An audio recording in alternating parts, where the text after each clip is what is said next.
I didn't cry when I signed the divorce papers. There's this strange calm that takes over when your heart finally gives up trying. I thought it would feel dramatic. Tears, maybe a scene in the lawyer's office, some cinematic ending to 7 years of marriage. But instead it felt like erasing a chalkboard. Quiet. Clean. Me. David sat across from me, tapping his pen against the edge of the table. Not nervously, just rhythmically, like someone running out the clock. He barely looked at me. His once warm hazel eyes now held a distant politeness. This was the same man who used to trace the lines of my palms like they were maps to hidden treasure. Now he didn't even flinch when the notary said, "That's it. You're officially divorced." We stood, exchanged a stiff handshake.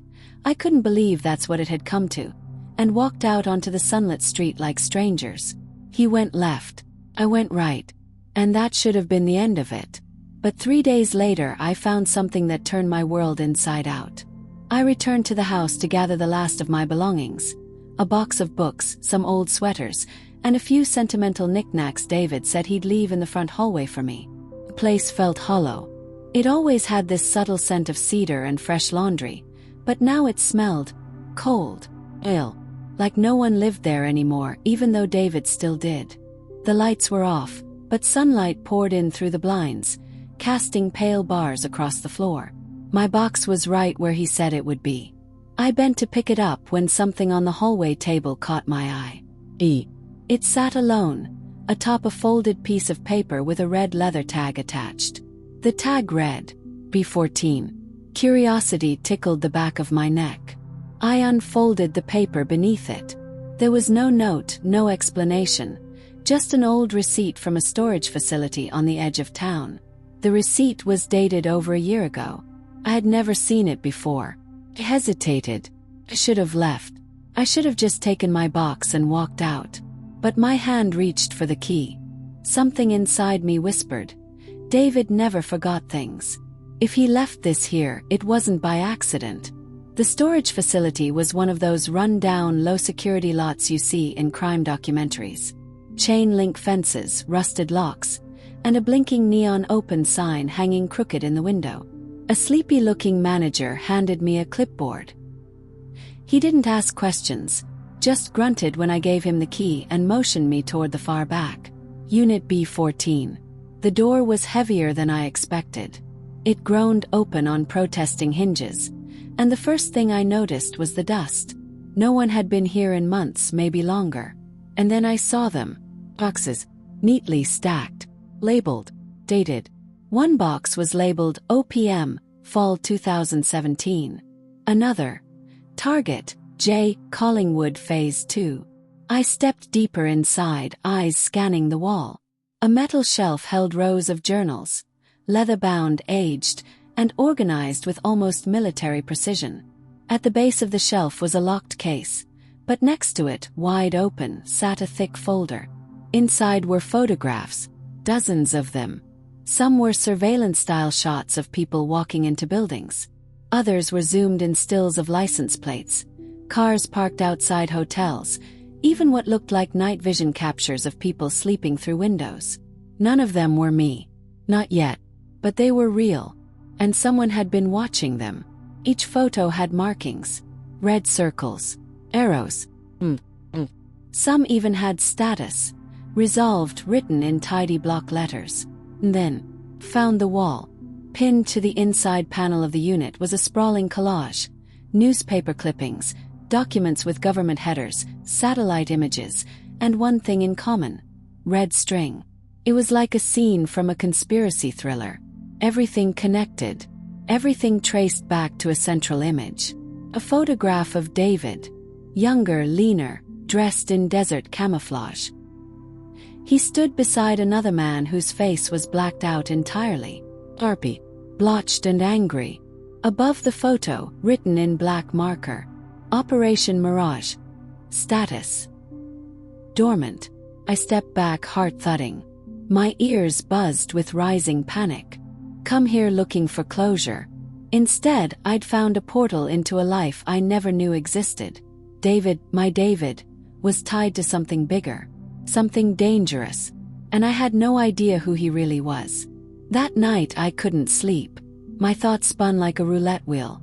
I paced my apartment until dawn, my mind replaying every moment of our marriage. Every lie disguised as silence. Every odd behavior I had brushed off. The business trips that had no paper trail. The occasional coded notebooks I assumed were his sketches. The military buddies he never let me meet. The day he came home bruised and refused to explain.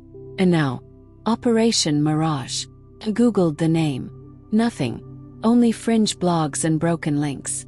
One forum mentioned it in the same breath as Project MKUltra and Blackwater contracts. I called the storage facility the next morning to ask about the unit. The manager said it had been rented under the name Aaron Fielding.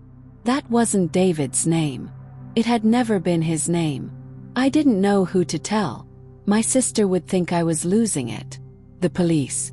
They'd laugh me out of the station if they didn't quietly report me to someone else. So I went back to the unit. I couldn't help myself. I needed answers even if they destroyed me. This time I dug deeper. One journal was dated 3 months before we met. It detailed operations in Eastern Europe. Surveillance targets, code names, GPS coordinates. At the bottom of one entry, scribbled hastily, it read, "Assignment termination. New cover identity required." I flipped the page. Target assigned, Emily K. Barrett. Observation initiated. My blood ran cold. That was my name. My full name. I staggered backward, dropping the journal. It landed with a dull thud. Dust kicking up into the air. My breath caught. Target. I wasn't just his wife. I was an assignment. The world tilted under my feet as I left the unit, my chest tight and vision blurred. I sat in my car for almost an hour, watching the clouds shift and twist above me like they too were trying to warn me of something. I replayed every moment of our relationship with new eyes. The first time we met, he accidentally spilled coffee on me. Now it felt staged. The way he always knew how to calm me down. The jobs he encouraged me to apply for. The apartment he found for us. None of it was random. None of it was real. That night, I sat alone in the dark, staring at the wall where our wedding photo used to hang. The frame had left a faint rectangle of dust. A perfect outline of a perfect lie. I had spent 7 years loving a man who may never have loved me. Or maybe he did, and that was the real tragedy. Maybe he was torn between orders and emotion. I shouldn't duty have. And desire. I knew that. Maybe he disappeared into the life he built with me, or because it was the only place he ever used to read. But classified operations, covert identities, David was never who he said he was. But I couldn't leave it behind. And I had just begun to uncover the truth. Not after what I read. Target assigned, Emily K. Barrett. Observation initiated. Those words didn't just haunt me, they redefined my past. Had anything been real? I flipped through the pages again and again. The handwriting was David's, unmistakably neat and controlled. The entries were clinical at first. Distant, even cold. Subject appears emotionally reserved. Works late. Minimal social connections. Routine. Coffee shop at 7:30 a.m., walks to station, returns home 6:40 p.m. The way he described me, it was like I was a stranger. Mark. Someone being watched for reasons I couldn't understand. But then, around the third entry, his tone shifted. Unexpected development. Subject responded to accidental contact, spilled drink, with curiosity, not suspicion. Improvised conversation yielded extended interaction.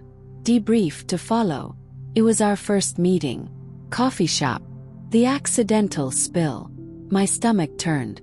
He had engineered it. Our entire relationship started because someone handed him a file and told him to get close. And he did. I fell in love with an assignment. I took the journal home, tucked it behind old cookbooks in the back of my pantry. I wasn't sure what I planned to do with it, expose him, confront him. The idea of seeing David again made my skin crawl. But 2 days later he came to me, unannounced. I heard the knock around midnight. 3 short raps. Deliberate. Not the frantic kind of an old lover looking for redemption. The kind of knock that expected to be answered. I peeked through the peephole. David. He looked tired. Not the kind of tired that comes from a sleepless night, but bone-deep exhaustion. His jaw was more angular than I remembered. His eyes darker. His presence felt like a shadow slipping through my walls. Open the door. Emily, he said like my name hurt to say. I stared at him, numb. You left a key. He stepped in before I could invite him. Just like old times, assuming access. You shouldn't have gone to the unit, he said quietly. You left it out. That was a mistake. Was marrying me also a mistake? He flinched. The silence that followed said more than words ever could. We sat across from each other in my dimly lit living room. I watched him like he was some endangered animal I couldn't predict.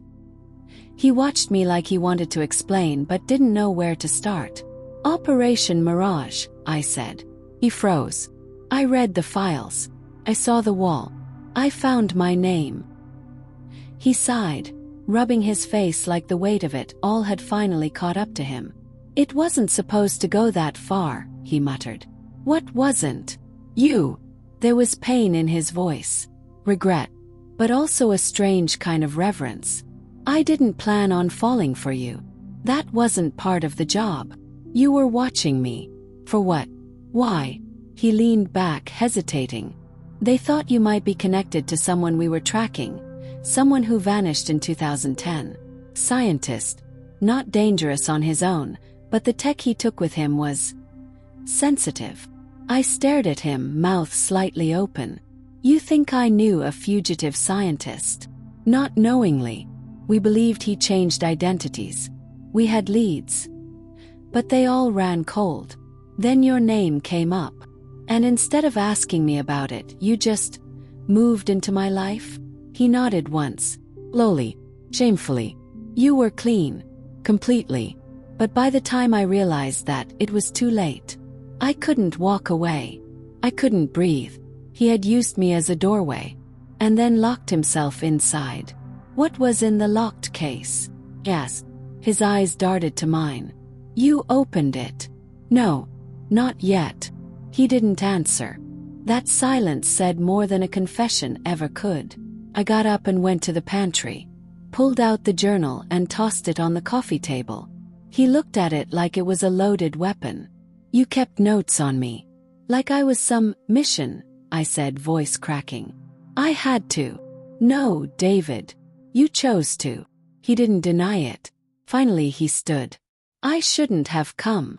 Then why did you? He hesitated. Because someone else knows. About you. About the file. They think I told you everything. My blood ran cold. What does that mean? It means they'll come looking. After he left, I didn't sleep.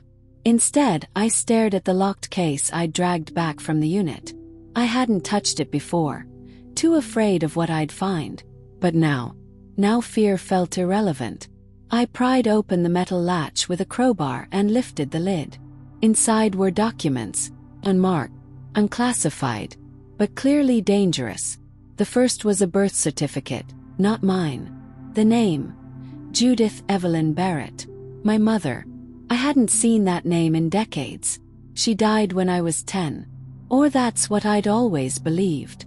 Attached to the certificate was a photograph, black and white, blurry. A woman, my mother, standing beside a man in a lab coat. Date stamped. 1989.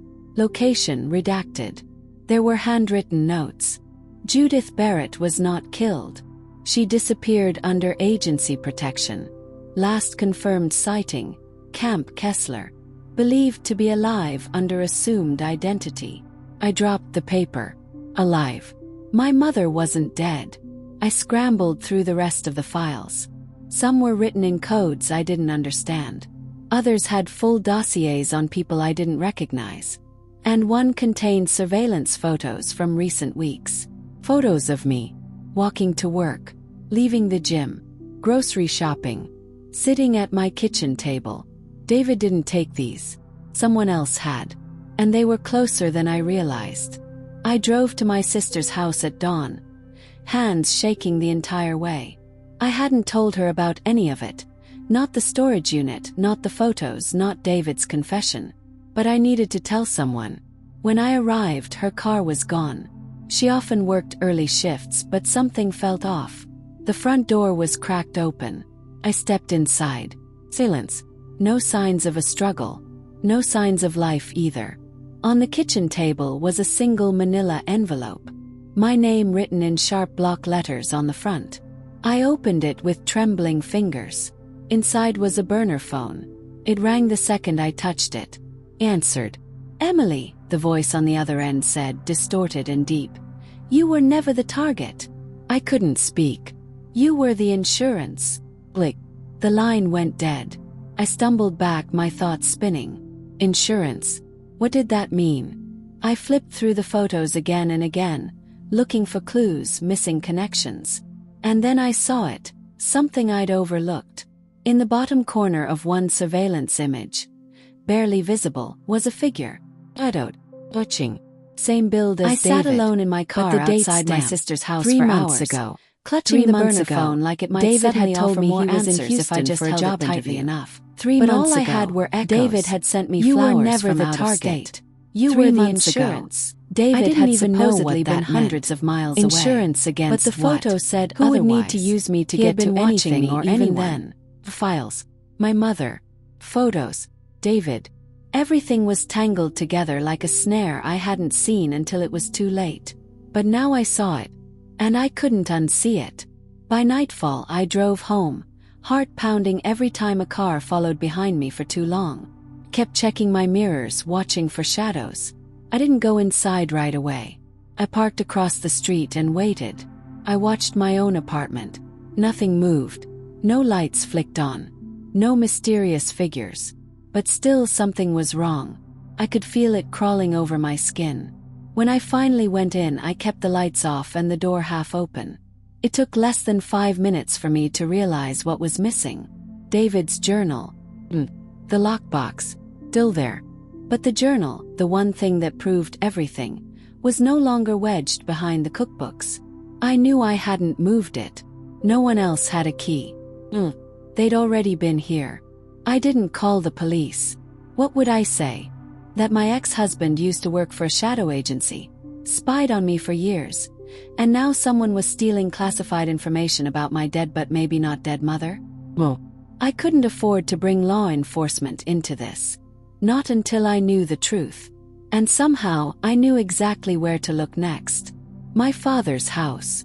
I hadn't been back in almost 10 years. He was a recluse. Bitter. The kind of man who kept every curtain shut and didn't answer his door unless he saw you coming from a mile off.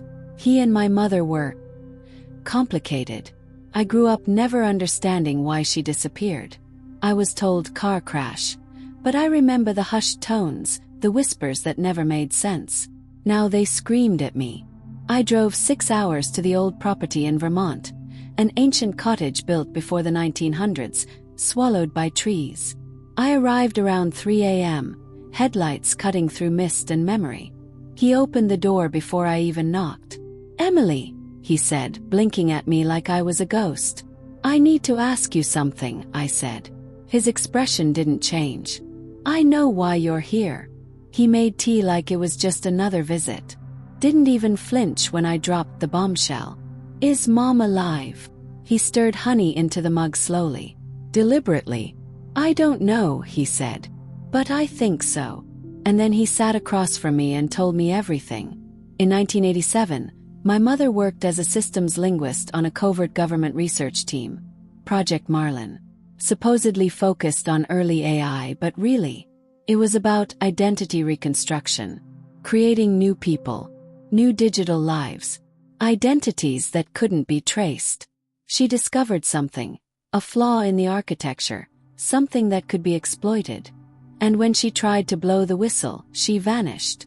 The story was she died in a car accident. But my father received a single postcard 6 months later. No return address. No explanation. Just 3 words. "Protect our daughter." He never heard from her again. My head spun. If that was true, then everything David did, every step he took to infiltrate my life, wasn't about me. It was about her. He was watching me to get to my mother. Why me? Yes. Because you're the only thread left, my father said. And now they're pulling it. I showed him the photos. The ones of me from the surveillance. He frowned. This one. He pointed to a grainy image of me at the bookstore, someone in the corner in a hoodie. That's not David. What do you mean? That's not his posture. He's too lean. David was broader. That's someone else. Someone else. There's more than one person watching you, Emily. That's when I realized how deep this went. David might have been the first to step into my life, but he wasn't the only one. We stayed up all night. My father, for the first time in my life, talked like a man who'd been waiting to talk. Like all of this had been heavy on his chest for too long. By dawn, he handed me a box. I was told to give this to you, he said. But only if you came to me on your own. The box was labeled with a name I didn't recognize. Evelyn Vale. My stomach twisted. What is this? He just shook his head. Maybe who you were meant to be. I took the box and left that afternoon. Before I even pulled out of the driveway, I noticed a silver sedan parked a few hundred feet down the road. It hadn't been there the night before. It was too clean, too still. I turned on the ignition and drove past it slowly. The driver didn't look at me. But he didn't have to. It was David. Watching. Waiting. I didn't go home. I drove straight to a cheap roadside motel 3 towns over and locked the door behind me. Then I opened the box. Inside, a passport for Evelyn Vale. USB drive. A photograph of a woman who looked exactly like me, but older, more tired. And a letter, handwritten, in my mother's script. Emily, if you're reading this, they've either found me or I'm gone for good. You were never supposed to be part of this. I wanted you safe. I've watched from a distance for years, but it's not enough anymore. The project I worked on, they never shut it down. They just changed its name. They're not watching you because of me. They're watching you because they think you're me. You're the insurance policy. If I disappear, you're the backup plan. But if they find out who you really are, what you were born with, they'll take you too. What I was born with. I stared at the final line. Don't trust anyone. Not even David. I plugged in the USB drive. Encrypted files. Dozens of them. Most required a password. But one wasn't locked. Was a video. Grainy. Taken through a security camera. In it, I saw my mother, or the woman I now knew to be her, arguing with someone in a lab coat. Behind them, rows of monitors. Data streaming. My name flashing on screen. They were talking about a subject. Subject E. Her cognitive patterning is accelerating, the man said. She's not a test subject, my mother snapped. She's my daughter. I stared at the video on my laptop until the screen dimmed. Before I even knew the sound of my mother's voice, before I was trembling, David didn't just in my ears like a haunting lullaby. He married me because they built me to be valuable. She's my daughter. Now they were coming to collect. I kept repeating those words in my head, like they would somehow make the truth less horrifying. But nothing could change the fact that I, Emily, had been part of something monstrous from the beginning. Subject E. Me. By morning, I knew I couldn't stay in the motel. They would find me. David already had. The sedan in Vermont proved he was never far behind. I ditched the burner phone and bought a new one. Switched cars with a traveler at a gas station offering $1,000 in cash and a sob story about being followed by an abusive ex. He didn't ask questions. People rarely do when you look like you haven't slept in days and your hands are shaking. With a new phone and car, I drove to the one place I still had a slim hope of finding answers. Winston Hale. David had mentioned the name only once, years ago, while drunk and mumbling in his sleep. I remembered it because I had thought it sounded like a character from a Cold War novel. But Winston Hale was real. A quick search on an encrypted browser led me to a quiet address registered under a tech consulting firm that hadn't updated its website since 2009. I drove 6 hours, heart pounding, hoping to find a dead end. Instead, I found him. Winston was in his 70s now.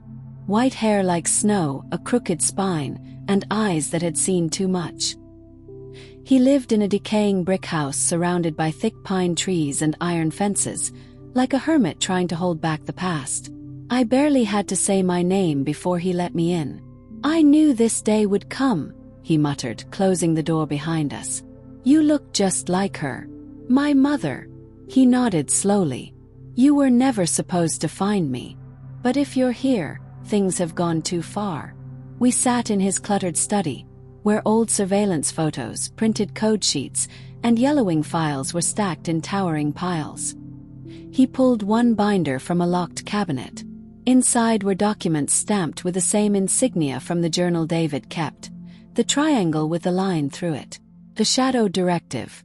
Project Marlin evolved," Winston said. "After Evelyn, your mother, escaped, they rebranded. No more direct experimentation. They went quieter, subtler. They started creating sleeper assets, individuals embedded into society without knowledge of what they were." He looked at me solemn. "You weren't just monitored, Emily. You were engineered." I stood up, backing away like he'd just hit me. "That's not possible. I have memories, a life, I had parents. They were part of the protocol," he said softly. "Your father kept you out of the system.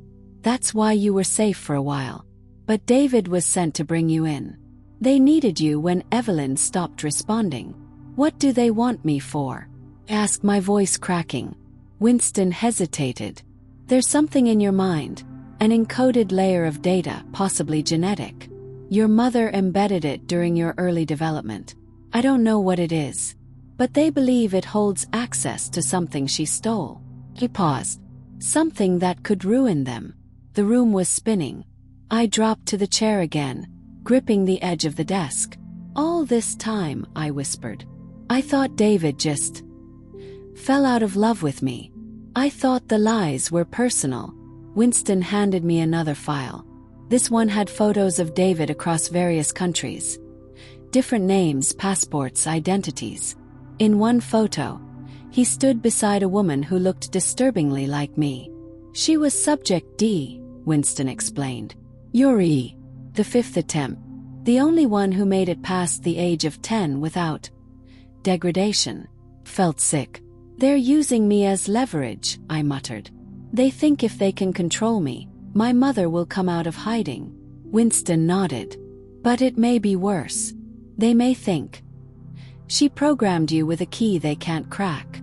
We barely had time to process it before Winston's expression darkened. He tilted his head slightly. "Did you hear that?" he asked. I hadn't. But then I saw the glint of red, a laser moving silently across the window pane. Winston cursed and threw a bookcase down in front of the window just as the glass shattered. Gunfire. We scrambled through a hidden stairwell, barely making it into a panic bunker beneath the house. It was cramped, lined with canned food, ancient radios, and, thankfully, a secondary entrance that led out to the woods. "They found you," Winston gasped, clutching his side. "You were followed. I changed everything. The car, the phone. It doesn't matter. You activated the drive.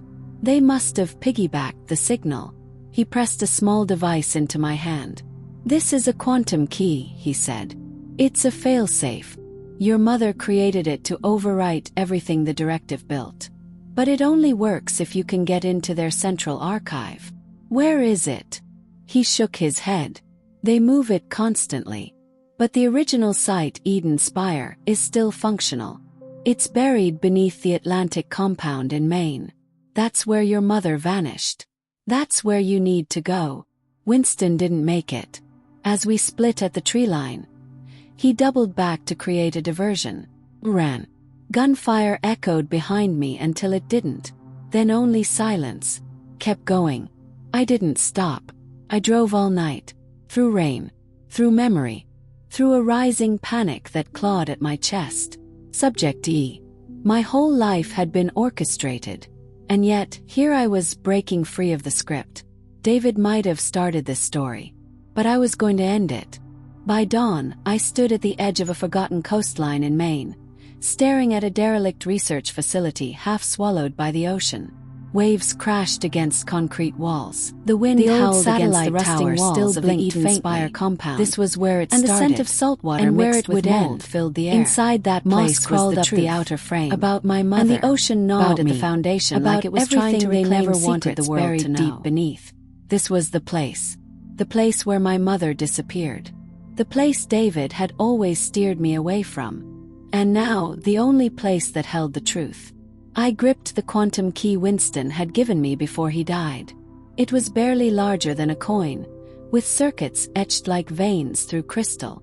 Somewhere inside this decaying research facility, there was a terminal it would fit into.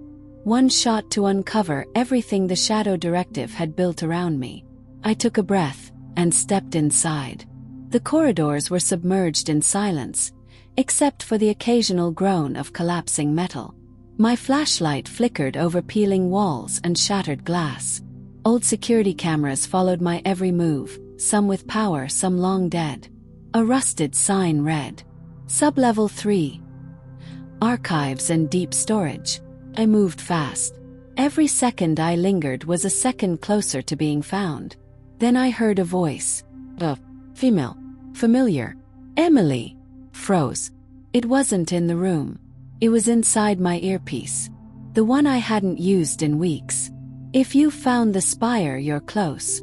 I don't have long, so listen. They'll try to make you believe I abandoned you. That I left because I didn't love you. But I left because I had to protect you from what I'd created. And what they were trying to use you for. It was my mother, Evelyn. I embedded the failsafe in your neural code before you could walk. They don't know how to access it, but you do. You always have. It's inside the numbers you dreamed about as a child. The lullabies I used to hum. You're the key, Emily. Finish this. For both of us. Then static. Silence. And a scream from behind me. I spun just in time to see a man in black tactical gear come flying through the air, crashing into the far wall. Behind him stood a figure cloaked in red, unmistakable beneath the hood. David. But he looked different. No longer polished. His expression was worn, desperate. Not like the hunter I'd feared, but like a man finally seeing the monster he became. Emily, he gasped. You don't understand what they'll do if you plug in that key. Then explain it. I snapped, backing away toward the archive doors. Tell me why you lied to me. Why you married me.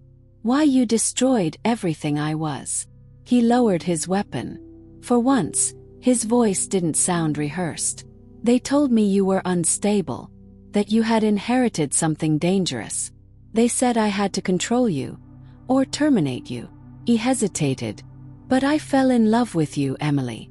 And when I tried to leave the program, they gave me a choice. Obey or die.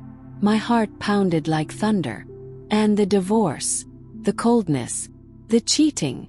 He laughed bitterly. Dage, all of it. They needed to isolate you, make you vulnerable, make you run. And when you found your mother's drive, they knew you'd come here. He looked at the quantum key in my hand. And now they're watching. Through me. I didn't know what to believe anymore. But I knew this. If I didn't use the key now, I'd lose my last shot at ending this madness. I turned and ran. Down metal stairs. Through flickering hallways. Toward the pulsing core of the spire where the terminal awaited. Behind me I heard gunfire. David had stayed behind. Bought me time. I didn't look back. The core of the spire was like something out of a dream, or a nightmare. A circular chamber, lit by green and blue data streams winding through the walls like veins. In the center, a pod, barely illuminated, connected to the primary terminal. I approached it. Pod hissed. And inside, curled and pale, sustained by tubes and wires, was my mother, alive. Her eyes opened slowly as I gasped, dropping the key. Her lips didn't move, but her voice echoed in the chamber, broadcast through the neural link embedded long ago. They never found me. I hid in the system, inside the very machine I created. You're here because I knew you'd be strong enough. You resisted the programming. You broke the loop. You're the final protocol, Emily. The screen beside me flickered. Insert quantum key. Begin reset sequence. Wait, I whispered. If I do this, what happens to you? I don't matter. They've used me long enough. But if you activate the key, the entire Shadow Directive will collapse. Their networks, their agents, everything. The data seeded into your mind will trigger a chain reaction. The truth will be free. But you won't be the same afterward. The person you were will cease to exist. I stared at the key, then at her. Everything inside me wanted to scream, to cry, to run. I had just found her again. After all these years. After the betrayal, the lies, the loneliness. But maybe this was what she always wanted me to become. Not a daughter. Not a subject. A weapon for truth. I picked up the key and inserted it. The screen lit up with violent color. Streams of code burst from every wall. The ground shook. Alarms blared from deep within the compound. My mother smiled. Then her pod went dark. I staggered back as the room began to collapse. Through the shaking floors and unraveling circuitry, I heard the screams of agents above. The spire was eating itself alive. Decades of lies unraveling in minutes. I barely made it out before the sea surged in and swallowed it whole. 3 weeks later, the world changed. Files leaked online. Government officials stepped down. Whistleblowers emerged. The Shadow Directive became a phrase whispered with fear, and then outrage. But no one ever found out where the leak had come from. No one ever saw Emily Rains again, because she didn't survive that day. Not as the woman who once signed the papers and cried over a fake marriage. Not as the girl who once believed her life was real. But someone else emerged in her place. Someone who knew the truth. And wasn't afraid of the shadows anymore.